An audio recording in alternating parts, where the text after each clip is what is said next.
Welcome to How to Go Independent, episode 13. Thanks for joining me today.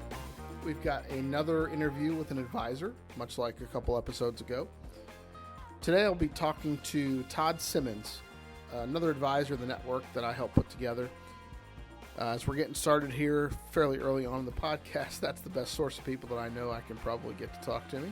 So far, so good. But I chose Todd specifically because he's fairly recently gone independent, about 8 or 9 months ago as we recorded this. And he points out some of the reasons that I saw that led me to start the podcast and the blog, which is the idea of independence being this overwhelming, too hard to conquer proposition. In fact, I even used in our interview that maybe we need to call it something else, because the idea of the word independent has a certain connotation to it. So maybe that's not the right framework.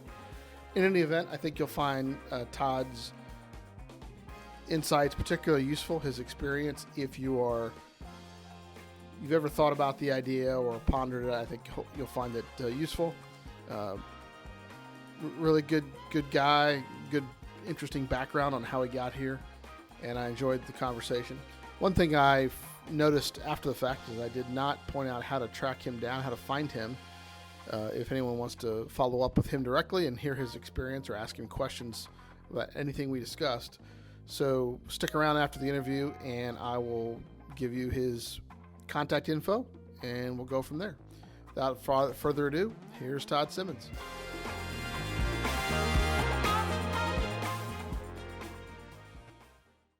Today I have Todd Simmons on the phone to discuss his practice. Todd and I have known each other for about a year. We started working together last year, and I thought he'd be a great example of what going independent looks like from a fairly recent perspective.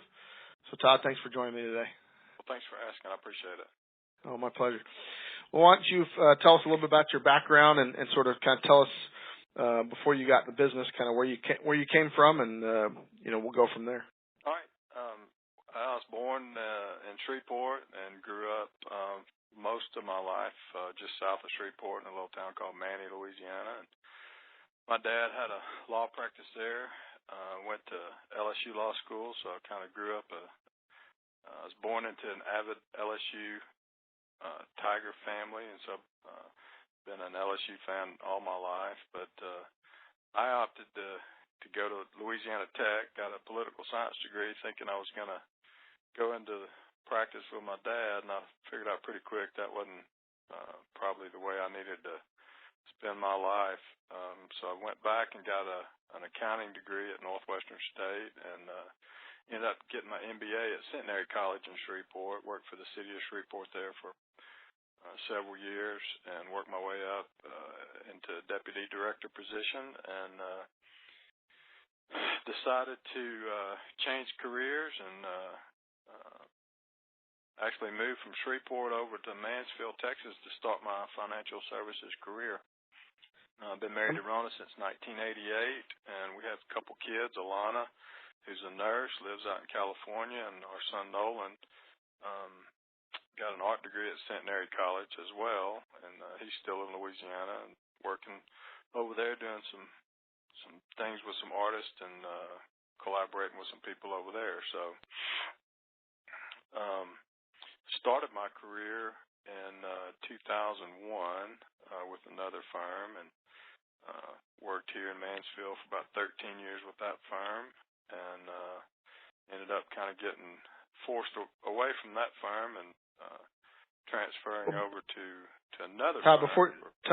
I hate to interrupt you so quickly, but before you get too deep into that, you had mentioned before we started recording that your parents kind of piqued your interest in the industry. Can you tell me a little bit about that? They had an account with a guy from another firm that was actually the first advisor with that firm in Louisiana, and they knew that I had more potential than just working for the city of Shreveport, and they kind of talked to me about it and convinced me to apply with this other firm, and so I went through that process, and actually turned them down to begin with. It just didn't feel right, wasn't comfortable with it. And a couple years later, they called me back, wanting to know if I might still be interested. And by that time, I was. The politics at the city of Shreveport had kind of gotten dirty, and so I reapplied and went through the whole process again, and that's when we moved over here to Mansfield. Gotcha. Well, that's interesting that that your parents would kind of see what what that firm was all about, and that sounds like it was a good direction for them to get you to think about it at least. Yeah, that Shreveport job was a good job, but there's only so much you can make working for a city government. Sure. Okay, yeah, and then I know you had a fairly somewhat unusual transition out of that firm that you were there for quite a while, 12 years or so, and from what I remember, you didn't have you weren't looking to necessarily leave at the time or really preparing for it, right? No, I really wasn't prepared for it. Actually, kind of got sideways with another, I thought he was a friend of mine, and he accused me of some stuff that just wasn't true, and their personnel department agreed with him and his wife and didn't even talk to anybody else that was there at the time. So they gave me an opportunity to resign or be terminated, and I decided to resign so I wouldn't have anything on my record that would follow me around. And that happened right at Christmas time, so Fenner was on break. I had about a 3-week period there where I didn't have a job, and that kind of put me behind a little bit of an 8-ball when I got ready to transfer everything. I can imagine. So what was that like in terms of the stress level and the... Oh, my gosh. It was a lot of shedding of tears, and blood pressure was up, and it was very stressful. Because, this other firm, the way they do business, they interchange brokers regularly, and they brought somebody in, 2 days later and started calling all my people. It's kind of funny that one of the first calls he made was to my dad, and I think the guy got a pretty good earful from that. I bet. Because he already knew the story. So, but yeah, it was very stressful. And I think it hindered me quite a bit in being able to, to bring more assets over. Sure. Yeah, I would think, a lot of times people worry about that when you have my experience and then other advisors. I think if you're ready and willing and able to pull the trigger, it's one thing, but yeah, if you have an unfortunate situation like that, it's going to be difficult, especially with that gap. I would definitely, if anybody's thinking about making a change, make that change on your terms and not somebody else's terms, because it seems to work out better. I've talked to some other buddies that have left that original firm on their terms, and they've had a much higher rate of success than I did as far as bringing assets over. So this was at the end of 2013. So what happened from there? So went over to another brokerage firm and ended up having to relocate my business to a different city that's about 30 minutes away. And I think that probably had a little bit to do too with people moving assets over, because that working with a financial advisor is a lot about trust and friendship and knowledge, but there's a convenience factor there too. You're not going to drive past 20 investment offices to go see somebody else, probably, when you can get mutual funds on just about every street corner anymore, as well as the internet. So I think there's a convenience factor there, and I would recommend that if you are going to do the independent side, to definitely try to stay in your hometown where you've been doing business. I think that really makes a difference as well. Yeah, I agree.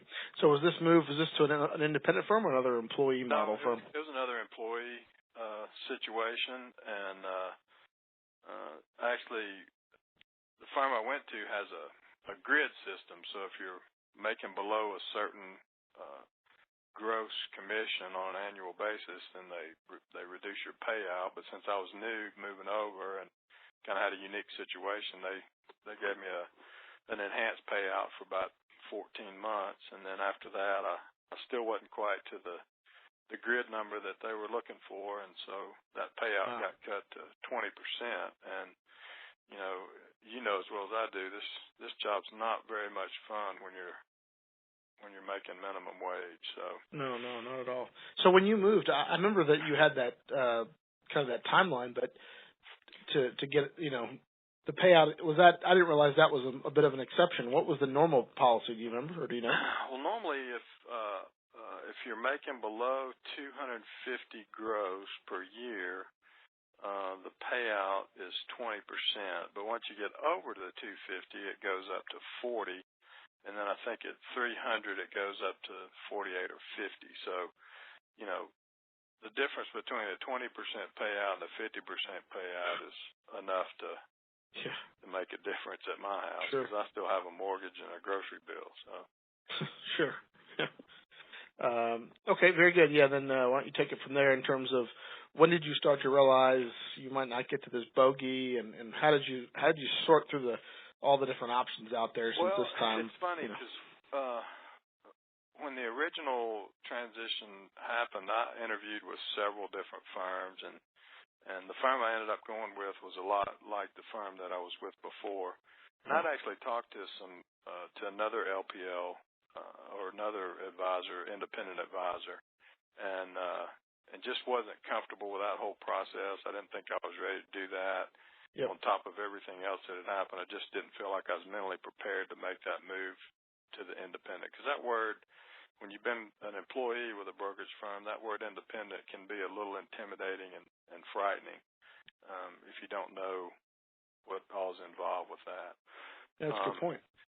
But as I got closer and closer to the end of that enhanced payout period, I realized that it was going to be quite some time before I ever got to that number they were looking for, and I wasn't going to be able to survive on that 20% payout. I called the original independent guy that I talked to before and met with him again, and then actually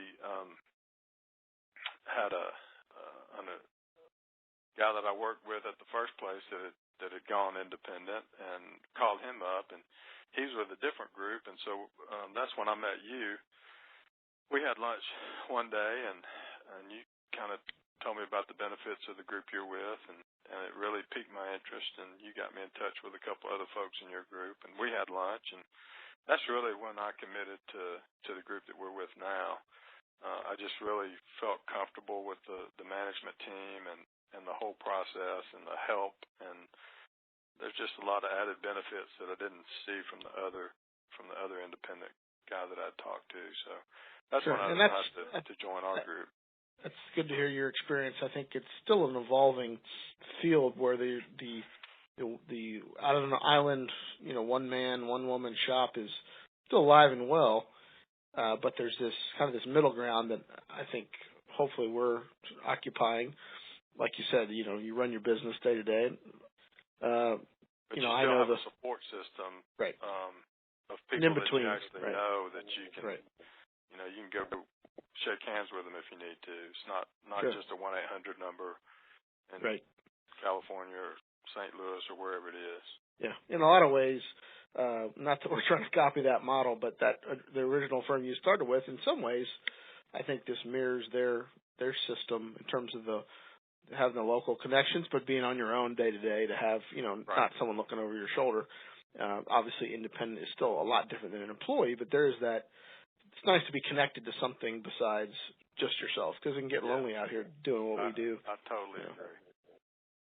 Very good. So how did your sounds like the retention of kind of the relationships wasn't quite what you would have hoped in a more orderly move the first time, but what was the give us a sense of kind of the second time when you had a little bit more time to, like you said. Yeah, it's funny.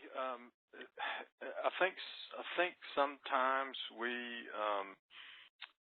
maybe have a little bit higher opinion of ourselves than our clients do, and sometimes there's some relationships there that you feel are stronger than they might be. You know, you might think they're real solid, and the clients don't necessarily have the same opinion, and so the first transition was not as good as I thought. I moved about half of my book, but then when I transitioned the second time, you know, those folks were very loyal, and I got almost 100% of those moved over. Great.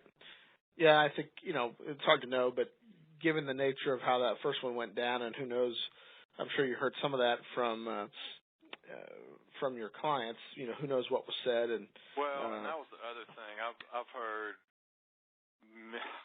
multiple stories that were going around, and there's no telling. You put a brand new wet behind the ears person in a $50 million office, they're going to say and do just about anything they can to keep the assets, and that's just human nature. And I had some hard feelings for a while, but I'm well over that now because I'm extremely pleased with the way things are going. Good. Was there anything that surprised you, other than, like you said, realizing, again, in a little bit of a unique situation, that not everybody kind of trusted you or believed your side of the story? Anything else that surprised you on either move that you think could benefit other people? The biggest surprise that I had was I had some close, long-term relationships with people that I'd known before I even went into business, and then I had some relationships with people from church, and I guess those two, the people from those two groups that didn't transfer with me, that really hurt more than anything. Was people that you really had a relationship with outside of business that didn't stay with me. That's what surprised me more than anything. Yeah, it's a little harder to sort of get the real story on those, which is kind of interesting because when you're starting, or in a lot of things in life, you trust those people to tell you what they think and tell you how they feel. But when it's their own money, it might be a little harder for them to tell you why, right? At least that's my experience. And you just never know what's being said. I heard some stuff that just blew my mind. So yeah, you're right. I have one or two of those that I still wonder. And then some that were just I met as business associates, so you'll never know exactly why every case.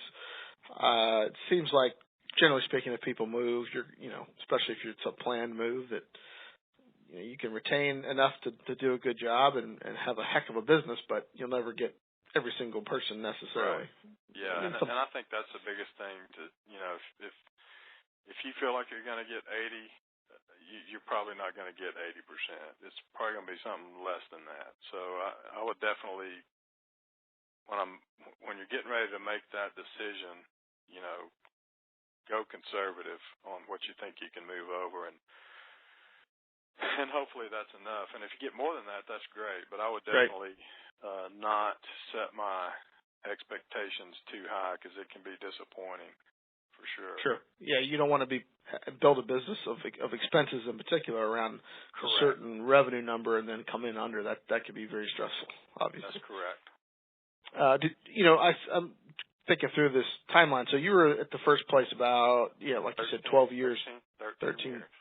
Do you think at that time, that's about how long I've been in the industry now, did you feel like at that point, looking back, were you, when you say that kind of the relationships weren't as strong as you'd hoped, do you have any sense that maybe you were sort of in cruise mode, or you feel like you were still kind of charged? I think there was that, and I actually met with a guy. My wife and I met with a guy from church just because I was struggling, with all that stuff at the time, and he made a statement. He said, I kind of noticed that you had kind of gotten full of yourself, and I thought about it, and it kind of hurt my feelings when he first said it, but then I thought about it a little more as we were sitting there, and I said, well, that may be true. I probably got a little comfortable and probably wasn't working as hard as I should have and making the contacts that I should have, and I think that probably had something to do, too, with, those relationships not being as strong as they should have been. Huh. Well, and I'm just curious because that's, as I was thinking through that, it's especially when markets are good and you have no intention of leaving where you are. That's where I kind of fit in. My tenure in the business, like I said, right now is about that level. When I made my changes, I was 3 years and 7 years in the business, so there wasn't enough time to get complacent, especially when you're moving. But that's an interesting. I think that can definitely come into play. You just can't get comfortable. You have to work every day. Yeah, that's interesting. Okay, well, I appreciate that. That's good background. Now that you've been out over about 8 months or so, I think. What's your business look like? How do you approach it? Do you have any particular niche you focus on? Kind of give us a sense of what your business looks like. Yeah, I don't really go after a specific niche. I do have quite a bit of money in retirement accounts, which that was true from the beginning. I probably have over half of my assets in IRAs, so rollovers and were a big part of my business. And of course, that's where a big bulk of people's net worth is in their 401k. So, but I'm a big fan of mutual funds, and I've got a few clients that have individual stocks. Those are harder to manage because you can buy something on Friday, and something bad happens over the weekend, and you can't get out of it till the market opens on Monday, and it may open down 20%. So I don't do a lot of individual stock business. I think mutual funds are just an easier way to manage people's money, and so I've got the bulk of my money in mutual funds and individual tax-free bonds. I do have some annuities. Never have been a huge annuity guy, but my book is probably a little bit younger than most too, because the town that I'm in is it's a growing community with a growing school district, so we have a lot of younger families here, and not as many retirees as other towns might have. Gotcha. And then you're very active in the community. I know that's a big part of you, and obviously leads to meeting people. I've been a member of the Kiwanis Club since we've been here, so 15 years. I'm actually serving my second term as president, and I'm on the board of the Chamber of Commerce and real active at our church. So yeah, I have been real active in the community, and I think that helps. I mean, this may sound crazy, but I don't solicit business at any of those places. I mean, people that know me know what I do, and if they want to talk about it, I'll be more than happy to talk to them and help them out, but I don't actively solicit business at church or in Kiwanis. I figure that'll take care of itself if people need something. Right. No, that makes a lot of sense. And then from a kind of the guts of the business, or the expenses and overhead that I know a lot of people are interested in when they're looking at the different ways to go independent. Give us a sense of your office. How much space you have, why you picked it. If you don't mind sharing, kind of what it costs, sort of thing.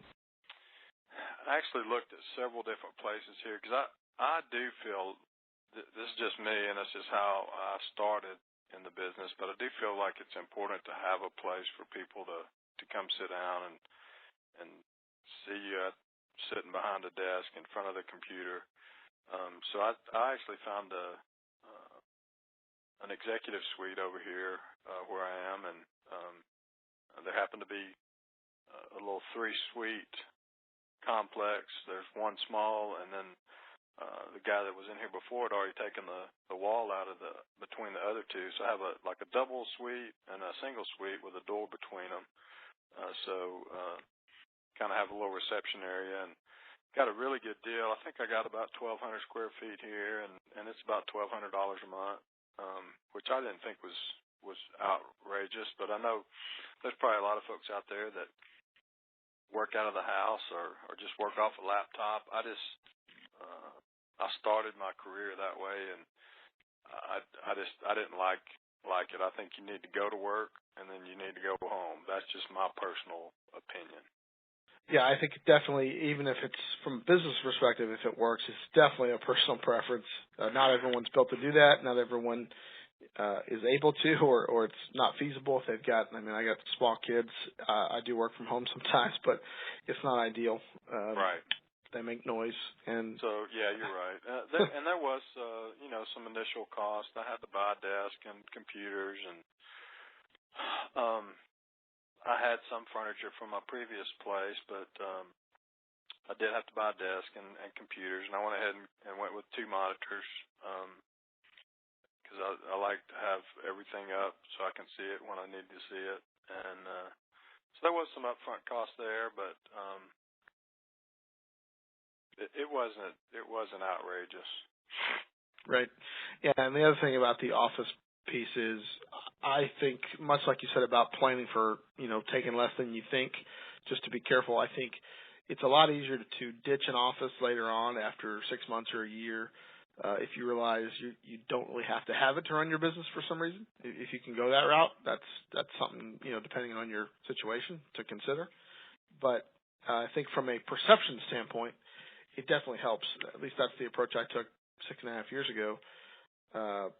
Rented an office, subleased it from a colleague in a nice building that a family practice doc owns, and I didn't sign a lease, still have it. I'm still there 6.5 years later, but it's the flexibility it's a lot easier to go say, okay, I'm going to run a virtual practice later, and sort of once your clients are with you and they see everything's going to be okay, versus the perception can be, oh, he's working out of his garage, and is your money safe? He may be gone in the morning. I agree. Yeah. I think it just gives people a comfort level to be able to come sit down and say, okay, yeah, he's committed to this deal, and he's not going to be living in Jamaica next week. So.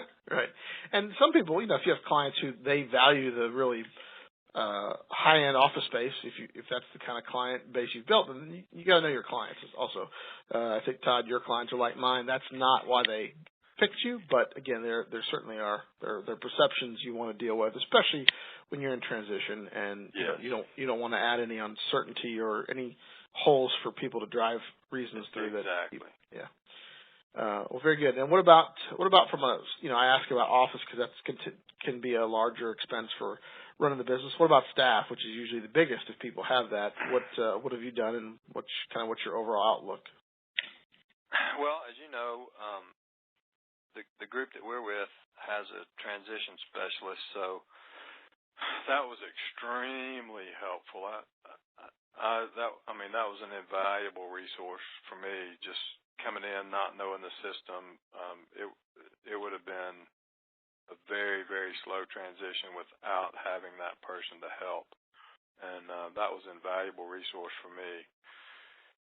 I feel like I'm pretty adept at picking up on software and systems and things like that.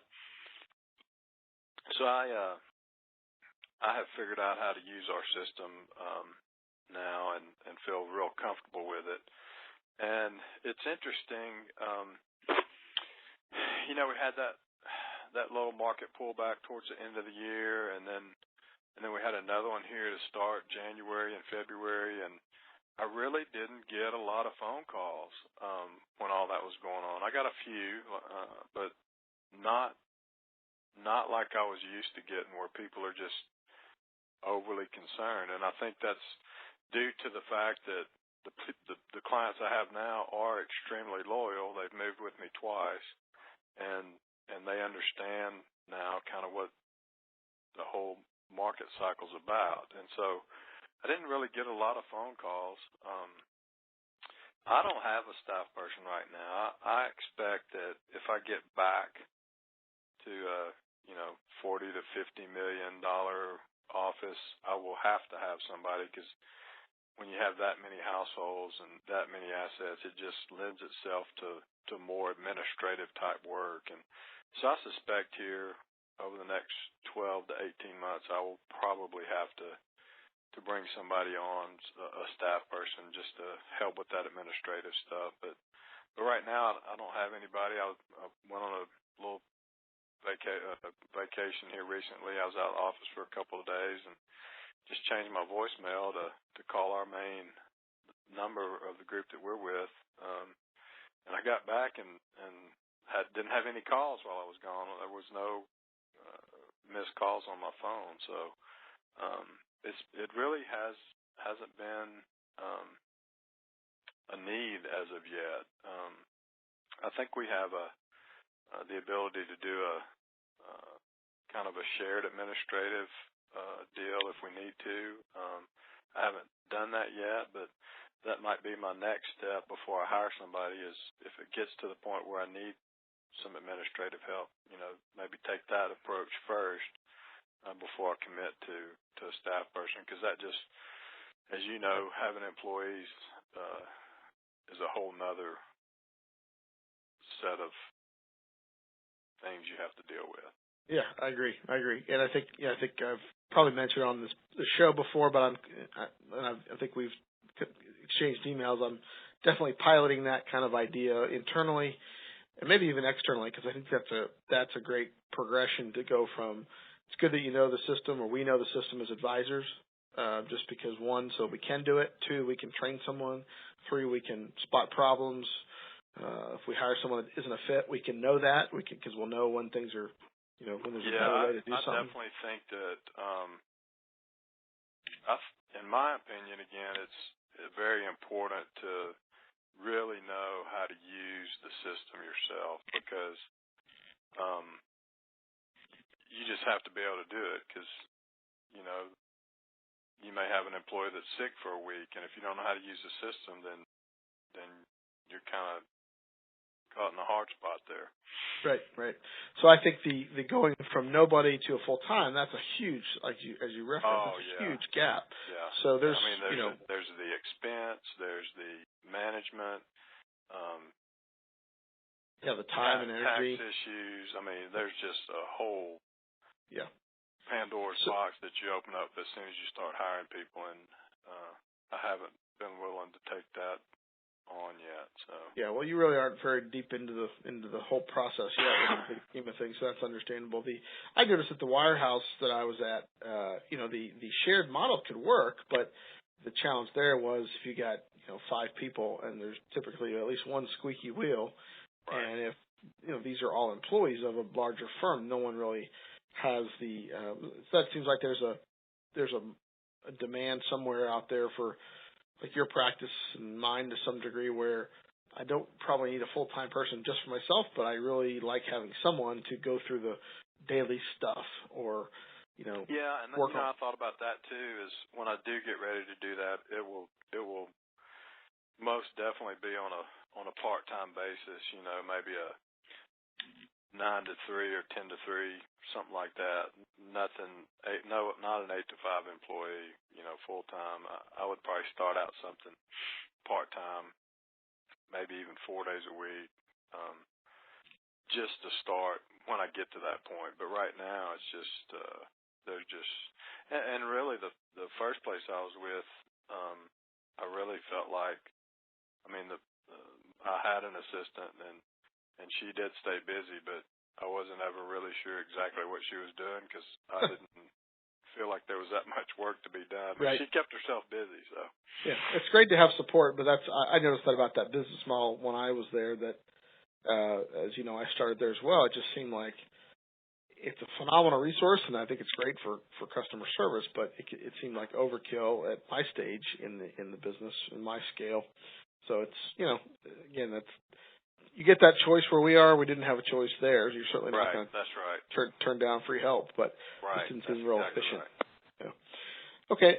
What about another big expense and uncertainty that I know people worry about is health insurance. If you don't mind sharing, how do you handle that? That's an interesting point. My wife is a school teacher, and we looked at adding. At the time, of course, we had 2 kids at home, and we were going to add myself and the 2 kids, and it was cheaper for me to go find just a personal health plan. I got it through Blue Cross Blue Shield, so me and the kids were on that, and it was actually less expensive than adding to the school plan. So I've had that, I guess, 15 years now. Oh, wow. Okay. And, with Obamacare now, most of the policies you get that you can afford are basically catastrophic policies anyway that have a big deductible, and yep. that's what I have. I think my deductible's $5,000, and I think I met it 1 year when I had a knee surgery, and that was about it. Right, and that's the idea. If you have something that's a more life-threatening or more serious, not that a knee surgery is not serious, but obviously you're going to recover from it, hopefully. Sure. If something happens, I always tell people, or kind of have the attitude that $5,000, you've got to plan for it. I don't want to minimize it's a lot of money, but if you need that, you got bigger problems than the 5,000. Yes, the least exactly of right. kind of the least of your problems from a life standpoint. And when I had the knee surgery, the hospital that I had the surgery at worked with me, and they let me pay it off whatever we owed over 6 months or whatever. I mean, the people, they'll work with you. Sure. Everybody understands. Yeah. And I think people will probably get tired of me hearing me talk about this, but the trend I see is whatever's affecting, the employee firms, or whatever affecting the independents like us, is same trends are at work on the employee side, and there's no real free lunch. So the employee firm's going to get that money out of, your payout one way or another, or there's going to be something involved. Unfortunately, it's not that it's good, it's just not really that much worse than being an employee. Health insurance. I mean, that's right. Just like you said, you're either going to have a reduced payout and have it covered that way, or you're just going to cover it yourself. So I always tell people that I'm pretty sure I know how to spend my money better than somebody else. So it's a novel concept. That's a novel concept. Well, very good. What about from a kind of running the business? I know I hear people say, or through third parties tell me, I don't want to run my own business. I just want to focus on my clients. Other than sort of obviously doing your own paperwork and sort of learning the system, which is typical at any move, employee or independent, regardless, how much time and energy do you spend sort of running your business, so to speak, that you wouldn't have in an employee firm? Well, you have to take out your own trash, right? Yeah, you got to do that at home too. So that's not that big a deal. And since it's just me here, I don't generate a whole lot of trash, and that's good. I run the vacuum, a couple times a month. It's not like we're tracking in work boots. So that part of it's really not even an issue for me. Sounds like you keep things fairly straightforward, fairly simple. Running a business there's trade-offs. And my dad always told me growing up, the only way you'll ever make any real money is if you work for yourself. And he started out his law career working at a firm, and he figured that out pretty quick, and he went out on his own shortly after that. And you running your own business, you work as hard or as little as you want to, and the harder you work, hopefully the more money you make, and just the day-to-day details of it are just part of it. To say you just want to talk to clients all day, even if you have 500 clients, they're not going to want to hear from you every week. So there's only so much of that you're going to do on a day-to-day basis. So I don't really know how to answer that question. Well, it sounds like you don't end up spending a lot of time. That's one reason I ask it. I don't think for most of us, again, we can all make things as complicated as we want to. We have that right. We can hire 3 assistants and have real complicated communication systems and outsource all a bunch of stuff, contractors to keep track of. But by and large, I'm thinking you and I don't do that much more. Once everything's established, you kind of have to understand, okay, when you're about to do your taxes as a self-employed guy for the first time, that's a little different. But I know I've got a meeting set up next week, so yeah, if you don't have a huge payroll and you don't have a staff to have lots of meetings with, you don't have all these. This idea that running a business, so to speak, or being self-employed is some complicated monster. I think it's a bit. I think that's a bit of a myth or overblown, or maybe. I I agree with you. I mean, it's not like I'm buried in mounds of paperwork over here. I mean, we have, the way our system works is, you can almost do everything we do paperless with our e-signature system, and it's just, I've got 2 filing cabinets out front, and one of them's got 2 drawers of mutual fund paraphernalia, and that I have anything in any of the other drawers. It's just right. It's not as scary as I thought it was going to be. That being said, the transition, you really need help, in my opinion, with that, because learning a new system and trying to do a transition at the same time could possibly be overwhelming. So sure, yeah, that makes sense. That first 2 months is critical, and but after that, if you've been in business any time at all, you know how to run the business. Right, that doesn't really change that much from year to year. And it could be that the technology has evolved over the last, 8 to 15 years, where it used to be it was extremely expensive to get a reliable computer not that long ago in the big scheme of things. But now, we can go to Best Buy, or I guess that's an outdated reference almost now, but you can go to Amazon or wherever and get your... Yeah, I had a computer guy come. I bought my stuff through him, and he came and set it all up because I didn't really want to spend the time doing it. And I paid him a little bit, but it wasn't... that was one thing that I would rather somebody else do that does it every day. Gotcha. Kind of like we do. Yep. I tell people all the time, if you don't have the time, ability, or desire to manage your own money, then you need somebody like me. There's a lot of people out there that want to manage their own money, and that's great. They wouldn't be a good client for us. Right. But just like changing the oil, I can change my own oil if I wanted to. I've done it before, but why would I when I can go down here to Jiffy Lube and 20 minutes later I'm headed to the house? Yep. Yeah, and the business aspect of those one-time setup costs, like you just described, getting someone to do it for you. What I love about that, it's mostly a one-time expense. So it's set up and it runs, and it might break here and there. You might need someone if you're not a techie person. Like I have a scanner printer that I have sitting next to me that I don't have the scanner working correctly just because I haven't dedicated the time to get it fixed. But I have an app on my phone that I can do scans, 1 or 2 page scans with. So, but it's a one-time expense versus the way you pay for that stuff. All the help we got at the old places, you're paying for it every single paycheck with that lower payout. Every paycheck, and it's not a small number.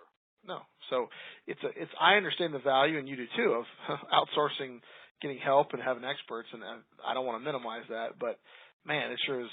The lifetime value of that is, and there are good reasons to stick around in those models, but someone else fixing my printer when those are just about disposable these days is not really a good reason. Exactly. You can get a good printer scanner copier for a couple $100. Yep. Very good. And then in terms of, you had mentioned, I guess it goes into the category of, what haven't you enjoyed about being independent? It's kind of related to that piece. Why don't you touch on that?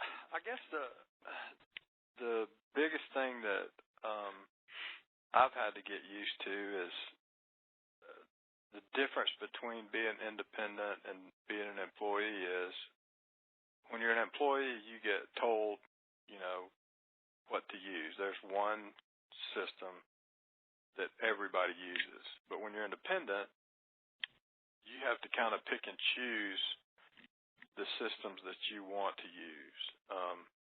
For example, I went ahead and opted for the full-blown Thompson's system with the quotes and the mutual fund.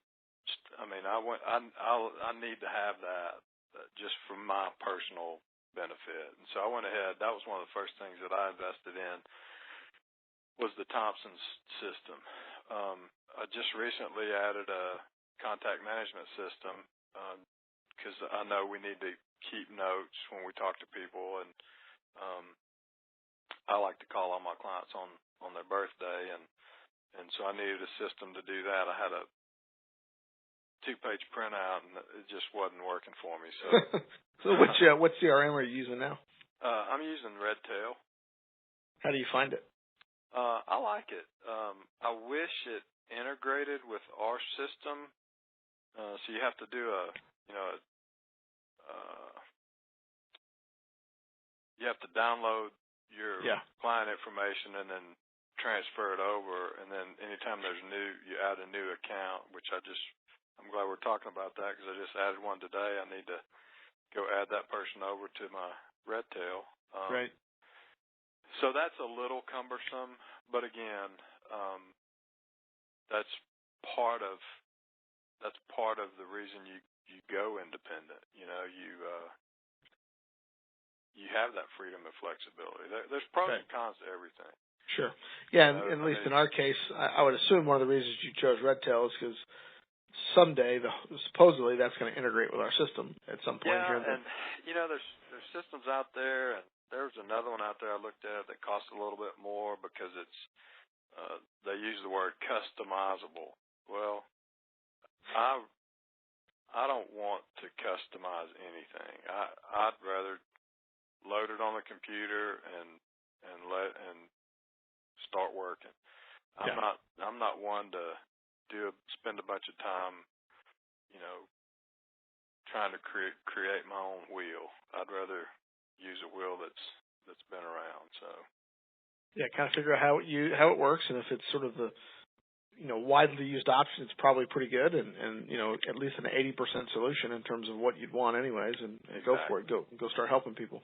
Right. Now there's some allure to the plug and play, and I, as we were talking before we recorded, I think our network, maybe we could do a better job of having a sort of a standard, our recommended CRM, here's a laptop that will do the job, or here's a desktop that will do the job. Just kind of keep a current, not that it's better than any other, but just, if you want to just go buy on Amazon, here's the description, search for it, order it, done. That would simplify it. As far as like a contact management system, if we had something that was maybe one or two options that we could use, then you could find somebody that's been using it for a few years and might have some shortcuts or some helpful hints that they could share with you that you wouldn't have to spend time on the learning curve trying to figure it out yourself. Right, that's a great point. If you're a detailed, customizable person, you want the super horsepower. Here's Salesforce as an example. If you want something a little bit more intuitive that will also be integrated with our system, here's Redtail. Right. And then if you just want essentially remind me to call people, there's some other web-based stuff that's even far simpler than Redtail, but it's not going to have the industry specific capabilities that Redtail's obviously built for our business. So that might be a good step. I know there are lots of networks of advisors somewhat similar to ours that already have that, so that hey, plug into our platform.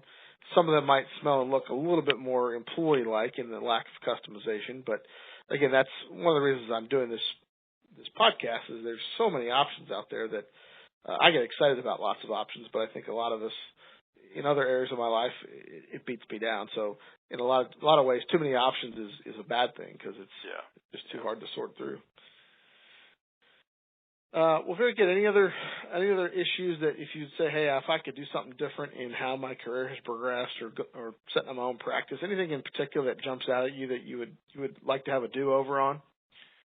I think probably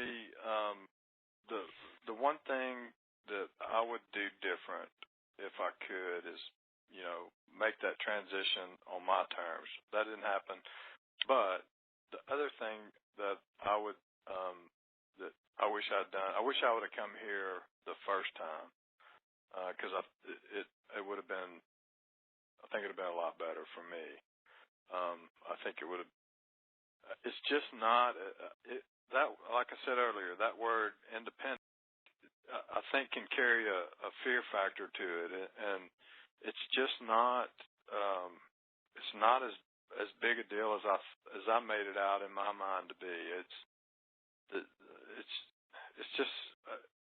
I would recommend it. I mean, if there's somebody out there working for an employee firm, you're making probably 40 or 50% payout, and the independent payout is more. Now, you're going to have some expenses that you don't have as an employee, but those expenses don't equate to 30%. I mean, it's Sure. just. Yeah. Well, you bring up a really good point. When I did this, made the move, it was 2009, so not that long after the Bernie Madoff issue had come down, and I was all fired up and excited about this independence. And I think even my long-term clients, I think it gave them, some of them, pause. What does that mean? Right. So maybe I need to make that my mission to find a way to either caveat that or just make it more clear of what's involved. And I think from a client standpoint, it's not like we're out here printing statements and placing trades on. I mean, we have a support system, and it's a great support system. And I think that that's one thing that maybe from a client standpoint that might be fearful to them is, yeah, you are independent, but all that means is that I got to pay my own bills. Right. And you still have the same compliance, similar, yeah. Same regulatory bodies. You can't just fly by the seat of your pants and do crazy stuff. I mean, you still have to follow rules, and you still have somebody watching, what you're doing. But on the flip side of that is there's so many more investment opportunities for clients. There's some really, really good products out there that employee firms just don't allow their advisors to use because I don't know why, but I mean I guess that was the biggest eye opener for me is when I left my first firm is how many great products were out there that I never had even heard of before. Huh. Yeah, that's a good point. And that was just within the same sort of similar kind of firm. Exactly. Going from That's exactly right. It was very similar to what I'd been doing, but even that firm had more options than anything that I'd even knew about. I mean that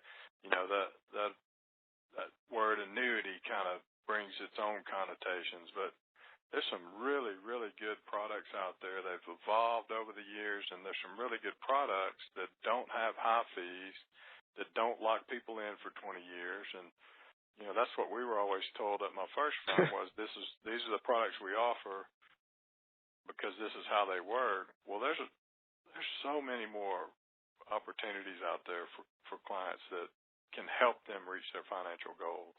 Right. I totally agree. And interestingly, in the environment we're in, that is only going to evolution and sort of improvement in those lines of products, I think, is only going to continue with the DOL ruling coming down, which is scaring people who maybe that's all they did. But I think for those of us that use them in the right, what we think are the right circumstances. I'm glad you brought that up because I think that we are much better positioned for when that finally comes down the pike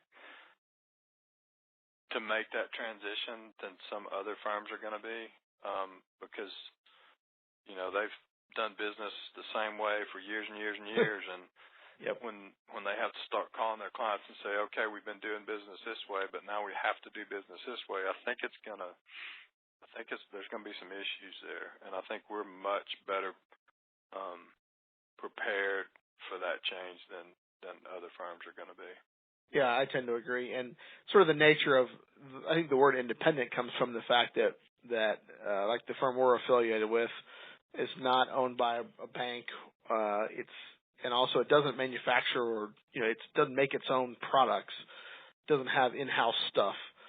So that's a huge, one big conflict of interest that doesn't really exist, whereas it has historically existed at a lot of the larger name employee firms. They were in some cases notorious for various episodes that happened. And we've been around long enough to see kind of what that means and how it manifests itself. But I tend to agree. It's just when you're able to make decisions focus solely on what you think is the best fit for your client, it just opens a lot of opportunities and simplifies how you deal with folks, and I think people appreciate that. Exactly. Well, Todd, I really appreciate the time. I think we've covered a lot of ground. Is there anything else that we didn't touch on that you think would be noteworthy for other people that might be where you were a couple of years ago before the? I would just say that talk to some people that have made the transition, because it's really not. It's not as scary as it sounds, and it's very beneficial.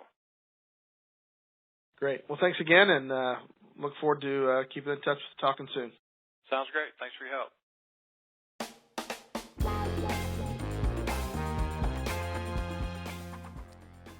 And there you have it. Hope you enjoyed the conversation with Todd.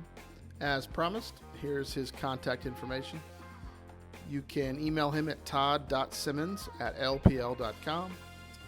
His office phone number is 817-225-4476. And you can find him if you search Todd Simmons 360 Wealth Management, LPL, Mansfield. You can find him on the Our People page. There's a list of advisors, and he's down in the S's. Or he's got a Facebook page for Simmons Wealth Management. So if you have any particular questions or would like to hear more about his experience or insights, feel free to reach out to Todd. And until next time, thanks for joining us.